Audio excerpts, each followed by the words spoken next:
Hello बच्चों, राम राम। कैसे हो सभी? आई होप आप सभी बहुत बढ़िया होंगे और अपने जीवन में बहुत अच्छा कर रहे होंगे, है ना। आप सबने रिप्रोडक्टिव हेल्थ का पहला लेक्चर आशा करता हूँ कि देख लिया होगा। ठीक है, आज मैं दूसरा लेक्चर लेकर के रिप्रोडक्टिव हेल्थ चैप्टर का आप सभी के सामने आ गया हूँ।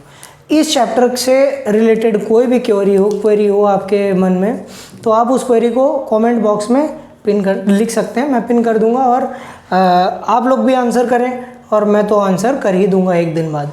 ठीक है, तो चलिए आज रिप्रोडक्टिव हेल्थ चैप्टर के दूसरे टॉपिक में, कल तक हम लोगों ने बेसिक्स पढ़े थे कि आरसीएच प्रोग्राम क्या होता है और फैमिली प्लानिंग क्या है, एमनियोसेंटेसिस के बारे में थोड़ा सा देखा था। अब आज हम लोग पढ़ेंगे कि पॉपुलेशन जो है उसका स्टेबलाइजेशन कैसे किया जाए और बर्थ कंट्रोल के ऑप्शंस क्या हैं। पॉपुलेशन जो है ये देखिए, एक जब हम काफ़ी पुराने समय में जाते हैं तो देखिएगा कि एक राजा जो था उसका कर्तव्य क्या था कि उसके राज्य के सभी जो नागरिक हों वो सभी फले फूलें अच्छे से, उन सभी की सुरक्षा की जाए, उन सभी को खाने पीने की कोई कमी ना हो, है ना। अब आज चूंकि देश बड़ा हो गया तो जो सरकार है भारत की, जो या किसी अन्य देश की जो सरकार है, वो क्या चाहेगी? वो चाहेगी कि उसका जो देश है उसके जो नागरिक हैं उनमें बेरोजगारी ना हो, उनमें भूखमरी ना हो, उनमें गरीबी ना हो। तो इसके लिए पहली बात कि आपको पॉपुलेशन कम रखनी होगी। जैसे आप बताइए, एक कोचिंग है जिसमें केवल गिन के 4 बच्चे हैं, उसमें टीचर सब पे अटेंशन ज़्यादा अच्छे से दे पाएगा, या एक कोचिंग जिसमें 100 बच्चे हैं उसमें टीचर ज़्यादा अच्छे से अटेंशन दे पाएगा हर बच्चे पर। तो इसलिए भैया पॉपुलेशन जितनी कम होगी किसी देश की, उतना ही ज़्यादा आप अपने सिटीजन से इंटरेक्ट कर पाएंगे, अपने सिटीजन्स के जो कमियां हैं उनको दूर कर पाएंगे, उनकी जो ज़रूरतें हैं उनको पूरा कर पाएंगे, है ना। तो चलिए आइए देखते हैं पॉपुलेशन किस प्रकार बढ़ी। हम वर्ल्ड पॉपुलेशन की बात पहले एनसीईआरटी करती है भैया, बहुत बड़ा एस्पेक्ट है पॉपुलेशन अपने आप में इस देश का, और यूएनओ इस पर विचार विमर्श कर भी रहा है, क्योंकि रहने के लिए तो केवल धरती पर ही जगह है, समुद्र में तो कोई रहेगा नहीं। 1900 AD जब थी, मतलब 1900 के आसपास पूरे विश्व की जो जनसंख्या थी वो थी 2 बिलियन। ठीक है, और 2000 जब जैसे ही एक शताब्दी 20वीं शताब्दी कंप्लीट हुई और हम 21वीं शताब्दी में प्रवेश किए तो विश्व की जो जनसंख्या थी वो 6 बिलियन को छू चुकी थी। जब हम 2011 की सेंसस रिपोर्ट की बात करते हैं और तब हमने विश्व की जनसंख्या को देखा तो 7.2 बिलियन। 1 बिलियन में 1000 मिलियन होते हैं, ये बात याद रखिएगा, और 1 मिलियन का मतलब होता है 10 लाख। ठीक, 1 मिलियन का मतलब 10 लाख और 1 बिलियन में 1000 मिलियन। 2000 में भैया देखिए, सन 2000 में 6 बिलियन विश्व की आबादी, 2011 में 7.2 बिलियन हो गई। ठीक, अब हम भारत की बात करेंगे तो बात करेंगे 1947 जब हमारा देश आज़ाद हुआ, उससे पहले 1881 के आसपास जनगणना शुरू हुई थी। ठीक, और 1891 में पहली बार सिस्टमेटिक तरीके से की गई थी। जीके का प्रश्न है, 350 मिलियन आबादी थी कब? 1947 में।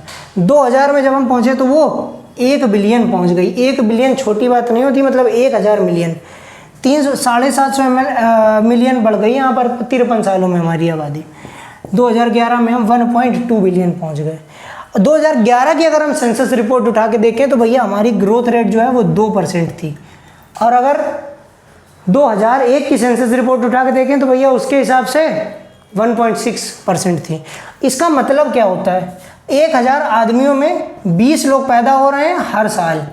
अगर 1000 आदमी को एक जगह कमरे में बंद कर दिया जाए, आदमी का मतलब केवल मेल नहीं, एक रैंडम पॉपुलेशन को उठा करके 1000 लोगों को एक जगह बंद कर दिया जाए, तो जब साल भर बाद हम देखेंगे तो उसमें 1020 लोग निकलेंगे। ये बात जो है, इस बात को क्या कह रहे हैं हम? 2% की वृद्धि हर बार हो रही है। ठीक है, अब सरकार ने इससे बचने के लिए टीवी में एडवर्टाइज वगैरह देना शुरू किया, रेडियो में बताना शुरू किया। आपने आए दिन ट्रकों के पीछे भी इवन आपने इस तरह के स्लोगन लिखे हुए देखे होंगे। कौन से? हम दो हमारे दो। ठीक है, मतलब पेरेंट दो और 2 ही बच्चे।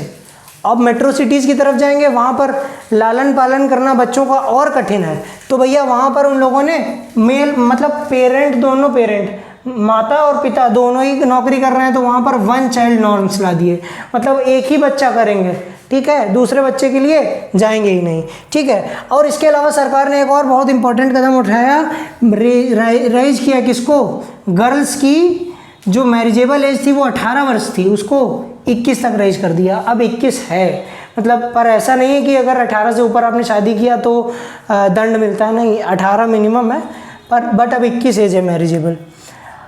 अब इसको कंट्रोल करने के लिए हमें यूज़ करने चाहिए कॉन्ट्रासेप्टिव मेथड्स, गर्भ निरोधन के तरीके, नहीं निरोध क्या बोलते हैं, हाँ कॉन्ट्रासेप्शन, ठीक। तो कॉन्ट्रासेप्टिव जो है उनकी कैरेक्टरिस्टिक क्या होनी चाहिए, मतलब किस तरह होना चाहिए, एक आइडियल कॉन्ट्रासेप्टिव क्या होना चाहिए। अगर कोई मेल या फीमेल पार्टनर जो है वो कॉन्ट्रासेप्टिव यूज़ कर रहे हैं तो पॉपुलेशन एक्सप्लोड नहीं होगी और बच्चे नहीं होंगे। अब आइडियल कॉन्ट्रासेप्टिव के क्या कैरेक्टर्स होने चाहिए, पहली बात तो भैया यूज़र फ्रेंडली होना चाहिए। यूज़र फ्रेंडली का मतलब ऐसा नहीं कि हमने कॉन्ट्रासेप्टिव लिया, मान लीजिए कोई गोली आ रही थी जिससे कि आपने सुना ओरल कॉन्ट्रासेप्टिव पुरानी जो आती थी, ये सब क्या कहती हैं, मालाडी, ये सब वगैरह जो आ रही थी, इनको लिया और इसके बाद क्या हुआ कि महिला का सर चकराने लगा, क्योंकि एस्ट्रोजन और प्रोजेस्टेरॉन के लेवल्स होते थे इसमें, कि इन हार्मोन्स को डाला जाता था इन ओरल कॉन्ट्रासेप्टिव्स में, तो जो जिसने इसको यूज़ किया उसका सिर चकराने लगा। तो क्या ये कॉन्ट्रासेप्टिव यूज़र फ्रेंडली हुए? नहीं, ठीक। इजीली अवेलेबल होना चाहिए, मतलब आपको चप्पे चप्पे पर दुकानों में ये चीज़ें आसानी से मिल जाएं कॉन्ट्रासेप्टिव। ऐसा नहीं कि आप स्वयं सोच के देखिए कि एक ऐसा कॉन्ट्रासेप्टिव जिसको खरीदने के लिए आपको गांव से शहर जाना पड़े तो क्या आप उस कॉन्ट्रासेप्टिव को यूज़ करेंगे? नहीं करेंगे, इसलिए वो आइडियल कॉन्ट्रासेप्टिव नहीं है। इफेक्टिव होना चाहिए, ऐसा नहीं भैया कि हमने कॉन्ट्रासेप्टिव यूज़ किया लेकिन स्टिल प्रेगनेंसी हो गई, तो भैया ऐसा कॉन्ट्रासेप्टिव भी नहीं होना चाहिए, ठीक। कॉन्ट्रासेप्टिव की इफेक्टिवनेस पे भी जोर दिया जाना चाहिए, रिवर्सिबल होना चाहिए। मान लीजिए कि किसी ने वैसेक्टोमी करवा ली, यानी नसबंदी करवा ली, ठीक, तो अब क्या वो रिवर्सिबल है? वापस से कभी चाहे कि मुझे अब बेबी प्लान करना है तो क्या वो कर सकता है? नहीं कर सकता। तो ये आइडियल कॉन्ट्रासेप्टिव की एक पहचान होना चाहिए। अच्छा, आपसे ये क्वेश्चन बहुत बार पूछा जाता है कि कैरेक्टरिस्टिक ऑफ आइडियल कॉन्ट्रासेप्टिव क्या होनी चाहिए, तो ये आपके पॉइंट्स हैं। और आप जान लीजिए इसके साइड इफ़ेक्ट्स नहीं होने चाहिए, नो और लीस्ट साइड इफ़ेक्ट्स, मतलब या तो ना ही हो और हो तो बहुत कम। और इसके अलावा एक बहुत इंपॉर्टेंट बात है कि no way interfere with the sexual drive of the user, मतलब जिसने कॉन्ट्रासेप्टिव यूज़ किया उसकी सेक्सुअल ड्राइव पे अगर कोई असर पड़ गया, मान लीजिए कॉन्ट्रासेप्टिव यूज़ करने के कारण उसको वजाइना में इचिंग होने लगी, कॉन्ट्रासेप्टिव यूज़ करने के कारण मेल पार्टनर को इरेक्टाइल डिस्फंक्शन हो गया, तो भैया वो कॉन्ट्रासेप्टिव कैसा है? आइडियल नहीं है, ठीक। तो भैया आइडियल कॉन्ट्रासेप्टिव आपको बताएं कौन सा आइडियल कॉन्ट्रासेप्टिव? आज की डेट में कॉन्डम्स हैं। कॉन्डम्स जो है वो आइडियल कॉन्ट्रासेप्टिव की कैटेगरी में आते हैं। इन सभी चीज़ों को वो क्या करते हैं, ऐसे इन सभी बातों को वो मतलब धारण करते हैं अपने में। एक और पॉइंट भैया, चीप होना चाहिए, ठीक, महंगा नहीं होना चाहिए। जो आइडियल कॉन्ट्रासेप्टिव है उसकी कीमत सस्ती होनी चाहिए, ऐसा नहीं कि जो कॉन्ट्रासेप्टिव है उसकी कीमत ही हज़ारों में हो तो कोई कॉन्ट्रासेप्टिव यूज़ ही क्यों करेगा इतना पैसा खर्च करके।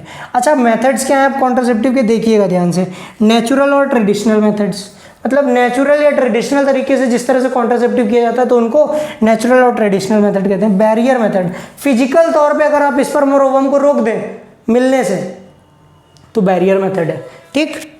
ओरल कॉन्ट्रासेप्टिव्स, फीमेल्स ओरल गोली लेती हैं जिससे कि गर्भ निरोधन हो जाता है, ठीक। इम्प्लांट्स, ऐसा हाथ में लगा लिया इम्प्लांट और उसको यूज़ कर रहे हैं तो उसमें प्रोजेस्टेरॉन और एस्ट्रोजन की मात्रा है वो ब्लड में बढ़ रही है, इसके कारण क्या हो रहा है? इसके कारण आपका नया ओव्यूलेशन हो ही नहीं रहा है, जिसके कारण प्रेगनेंसी नहीं हो रही, ठीक। आईयूडीज, इंट्रायूटेराइन डिवाइसेस, आपने नाम सुना होगा कॉपर टी, कॉपर 7, ये सब वेजाइनल ट्रैक्ट के माध्यम से यूट्रस में प्लांट कर दी जाती हैं जिससे कि ये स्पर्म को की फर्टिलिटी पावर घटा देती हैं। इंजेक्टेबल्स, हाँ इंजेक्टेबल्स की बात मैं कर रहा था। इम्प्लांट्स तो वहीं पर इम्प्लांट किए जाते हैं वेजाइनल म्यूकस में, बट जो इंजेक्टेबल्स हैं, इंजेक्टेबल्स को ऐसा हाथ में ब्लड किसी एक कैपिलरीज में डाल देते हैं जिससे कि ब्लड में बढ़ जाए क्या, प्रोजेस्टेरोन और टेस्टोस्टेरोन, प्रोजेस्टेरोन और एस्ट्रोजन सॉरी। और सर्जिकल मेथड, इनमें दो आते हैं, वैसेक्टोमी, ट्यूबेक्टोमी, नसबंदी और नलबंदी। इसके बाद बात करेंगे नेचुरल मेथड्स की। तो नेचुरल मेथड यहाँ पर देखिए 3 बताए गए। पीरियोडिक एब्सटिनेंस, हमने आपको एक बात बताई थी कि फीमेल में मोर और लेस 14वें दिन पे ओव्यूलेशन होता है, ठीक, 14वें दिन पे ओव्यूलेशन होता है। अब मान लो कि 14वें दिन पे जब ओव्यूलेशन हो रहा है तो, और देखो मान लो कि स्पर्म जो है, स्पर्म, ये स्पर्म 2 से 3 दिन जिंदा रहता है, ठीक, और ओवम जो है वो भी लगभग 2-3 दिन जिंदा रहता है, ठीक, ऑन एन एवरेज, ठीक। अब 14वें दिन ओव्यूलेशन हुआ, हमने मान लो कि 10th डे किसी पार्टनर ने, मेल पार्टनर ने अनप्रोटेक्टेड सेक्स किया, ठीक, 10वें दिन, ठीक, मतलब 10वें दिन का मतलब मेंस्ट्रुएशन हुआ उसके 10वें दिन किसी मेल पार्टनर ने अनप्रोटेक्टेड सेक्सुअल इंटरकोर्स किया, ठीक, परफॉर्म किया। अब ये 3 से 4 दिन तो यही रखा रहेगा, स्पर्म जीवित रहेगा, कहाँ पर, एम्पुला में वेट करेगा। ये एम्पुला है, यहाँ पर वेट करेगा कि ओवम आ जाए तो आ जाए, ठीक, और 14th डे पे ओव्यूलेशन हो गया और यहाँ पर 14th डे पे मिल गया आकर के ओवम, तो फर्टिलाइजेशन हो जाएगा और बेबी कंसीव कर लेगा। अब ये भैया 3 दिन रुक गया, 14वें दिन पे ओव्यूलेशन हुआ था और 14 के बाद 3 दिन 17वें दिन तक, 17th डे तक रुक गया, मतलब हमने 14th डे तो मान लिया था। अब हम अगर 15th डे पे, लोगों ने सोचा कि 15th डे पे लाइए इंटरकोर्स परफॉर्म करके देखते हैं अनप्रोटेक्टेड, तो अगर 15th डे पे किया तो जो ये ओवम था, ये ओवम अभी एम्पुला में वेट कर रहा था किसका, स्पर्म के आने का, और आ गया स्पर्म तो फर्टिलाइजेशन हो करके वो भी कंसीव कर जाएगा। तो भैया एक सेफ पीरियड बना दिया गया, एक अनसेफ पीरियड बना दिया गया, 10 से 17 दिन का समय, 10th डे से 17th डे का जो समय था इसको बोला गया अनसेफ पीरियड। अब ये अनसेफ किस लिए है, अनप्रोटेक्टेड सेक्सुअल इंटरकोर्स करने के लिए ये पीरियड अनसेफ है, ठीक। इसके अलावा 1 से लेकर 9वें दिन तक, मेंस्ट्रुएशन शुरू होने के 1 से 9वें दिन तक, और 18 से 28 दिन तक, इसमें कोई भी दिक्कत नहीं है, ये सेफ पीरियड है। एक प्रश्न आपसे पूछना चाहूँगा, ये ध्यान से देख लिया ना आपने, 10 से दिन ये अनसेफ पीरियड बताया गया है, ठीक।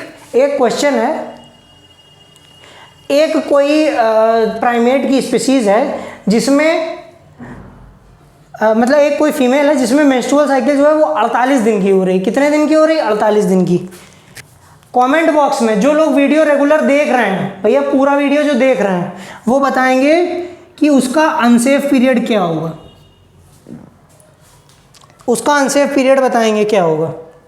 अगर कोई जो मतलब रेगुलर देख रहा है इस वीडियो को, इसका अनसेफ पीरियड क्या होगा अगर किसी फीमेल में 48 दिन की मेंस्ट्रुअल साइकिल चल रही तो, ठीक है। ये पीरियोडिक एब्स्टिनेंस है, इसमें क्या करना है, 10 से 17 दिन के बीच में अनप्रोटेक्टेड सेक्सुअल इंटरकोर्स नहीं करना है, जिससे वे भी नहीं होगा, ठीक। ये हो गई ये हो गई पीरियोडिक एब्स्टिनेंस, ठीक।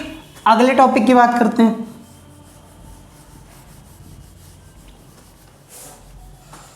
अगला है विड्रॉल और क्वाइटस इंटरप्टस। भैया नीतीश कुमार जी जो बिहार के मुख्यमंत्री हैं, बहुत विवादों में चल रहे हैं इस समय, यही पढ़ा रहे थे वो संसद में, विड्रॉल और क्वाइटस इंटरप्टस, ये बात बता रहे थे वो, ठीक है, और इस कारण वो विवाद में चल रहे हैं। तो कोई हमारे ऊपर केस वेस ना कर देना, कोर्ट में इसलिए बता रहे हैं, ठीक है। देखिए ध्यान दीजिएगा, फीमेल की वजाइना में मेल ने अपना पीनिस इंसर्ट किया, ठीक, और उसके बाद क्वाइटस किया just before insemination,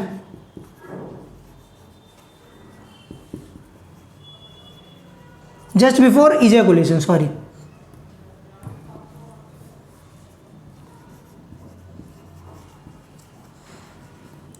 just before ejaculation. जैसा ही मेल को लगा, एहसास हुआ कि मैं इजैकुलेट करने वाला हूं, उसने पेनिस को बाहर कर दिया, ठीक, और सीमन जो था वो वजाइना में गया ही नहीं, ठीक। तो इस टाइप ऑफ नेचुरल कॉन्ट्रासेप्टिव को क्या कहते हैं? विथड्रॉल या क्वाइटस इंटरप्टस। नाम सुनो, क्वाइटस इंटरप्टस, क्वाइटस को इंटरप्ट कर दिया बीच में, तो इसको क्या बोलते हैं? क्वाइटस इंटरप्टस बोलते हैं। Just before ejaculation penis is withdrawn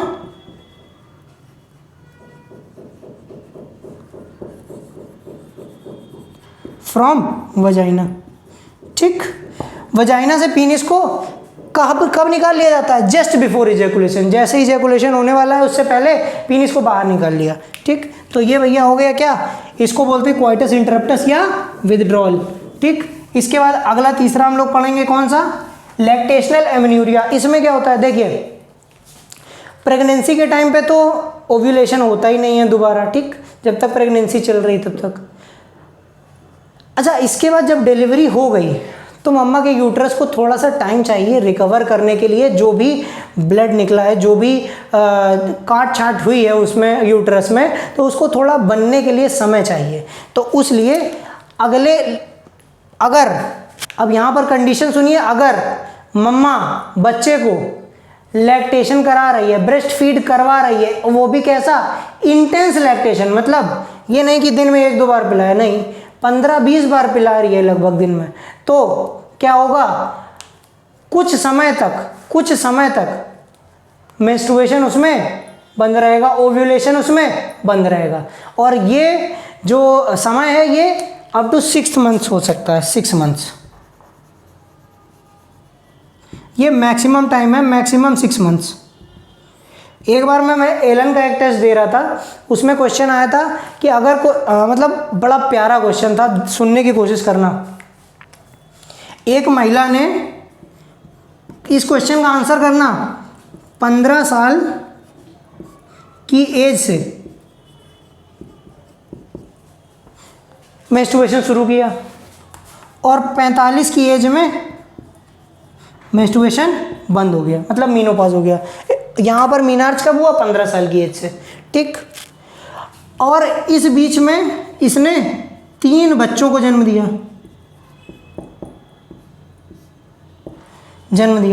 तो अब बताना ये है कि इसने इस पूरे टाइम में कितने ओव्यूलेशन किए और कितनी बार इसमें मेंस्ट्रुएशन हुआ। अगर इस सब चीज़ें नॉर्मल हैं, एकदम एवरेज जो है उसके हिसाब से चल रही, तो ये प्रश्न का आंसर आप लोग कमेंट बॉक्स में लिखिएगा। जो लोग रेगुलर भैया जो पढ़ने व लिखने वाले छात्र हैं, जो हमारे वीडियो देख रहे हैं, वो इसका आंसर लिखेंगे कमेंट बॉक्स में। हाँ, नाइस वीडियो टाइप करने से काम नहीं चलेगा, इसका आंसर लिखिए, ठीक। इसके बाद ये लैक्टेशनल एमेन्यूरिया पता चल गया। अभी देखिए, ये नेचुरल मेथड है, इसमें कोई गोली वोली नहीं ली जा रही है, कोई भी केमिकल अंदर जा नहीं रहा है, तो इसलिए भैया इसके चांसेज ऑफ फेलियर बहुत हाई है। इसका साइड इफेक्ट तो कोई नहीं है क्योंकि केमिकल कोई अंदर नहीं जा रहा है, लेकिन इसके चांसेज ऑफ फेलियर बहुत हाई हैं। अब इसके बाद बात करेंगे बैरियर मेथड की। क्या फिजिकली हम लोग स्पर्म्स और ओवम को मिलने से रोक देते हैं, ठीक है। अच्छा, इसका सबसे अच्छा एग्जाम्पल है कॉन्डम्स, ठीक।